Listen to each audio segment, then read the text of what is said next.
Adam's first failure. While still reflecting on the first few chapters of Genesis, I'd like to focus on Adam and how his lack of diligence contributed to his and Eve's ultimate fall. Upon first glance, many would consider Adam's first failure to be when he listened to the voice of his wife and ate of the tree of the knowledge of good and evil. However, I'd argue that the eating of the fruit was a conscious choice by Adam due to the love he had for his wife, and perhaps a taking of responsibility for an earlier failure of his that we are about to explore.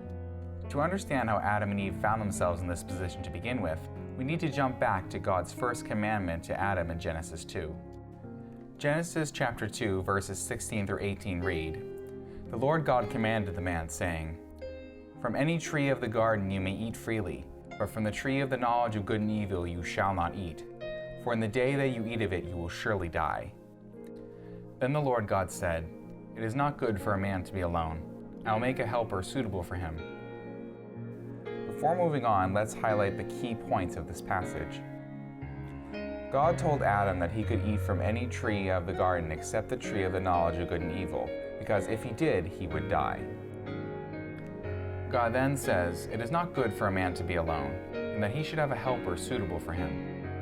As an aside, let's note that it says helper, not slave, servant, beast of burden, or any other more subservient type words. Adam's partner is to help him and be his companion. The following few verses of this chapter go on to detail Adam naming all the animals.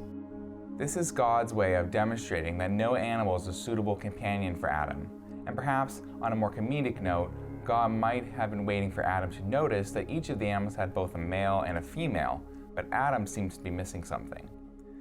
Eventually, once Adam has named every living creature, God puts him to sleep and fashions for him a suitable companion, another human, and the female half he was missing. It's important to note here that the creation of Eve here happens after God told Adam not to eat from the tree. Eve wasn't around when God gave that commandment, so of the two of them, he's the only one to have heard it. That means it was Adam's job to inform and ensure that Eve understood the consequences of eating from that tree. Eve has only just been created. She hasn't had the benefit of the extra experience that Adam has had. This ties into the larger roles of man in general, which is something we can explore another time. But it was Adam's job to set the example for his wife and ensure that outside forces didn't harm her or attempt to exploit her. In short, Adam was responsible for her and her well-being. The events of Genesis 3 make it abundantly clear that Adam failed his wife horribly. When the serpent questions Eve about whether God really said they couldn't eat from the trees of the garden, Eve misquotes what God said. Eve says they couldn't eat or touch the fruit of the tree of knowledge of good and evil. But God never said they couldn't touch the fruit, He just said they couldn't eat it. Eve is misrepresenting what God said, which means that Adam failed to communicate clearly what God told him. Whether Adam modified God's words when he told Eve, or failed to ensure she adequately understood, the point remains that Adam failed to ensure the proper transmission of God's words. And sadly, this isn't the only way Adam failed Eve. Where was Adam during this whole episode? His wife is in the middle of being deceived by the serpent into disobeying God and eating of the tree.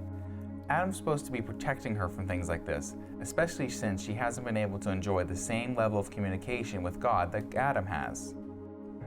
So in Genesis 3, when Eve turns to him and offers him the fruit she had just eaten, there is probably more to this than just a gullible man being taken in by a pretty woman.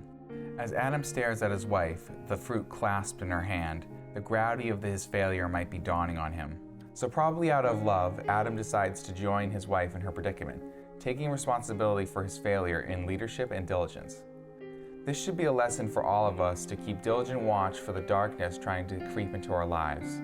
It will seize on the first opportunity it gets, and we need to ensure that those in our care are protected from it and informed of the dangers, lest it catch us unawares and devastate our lives.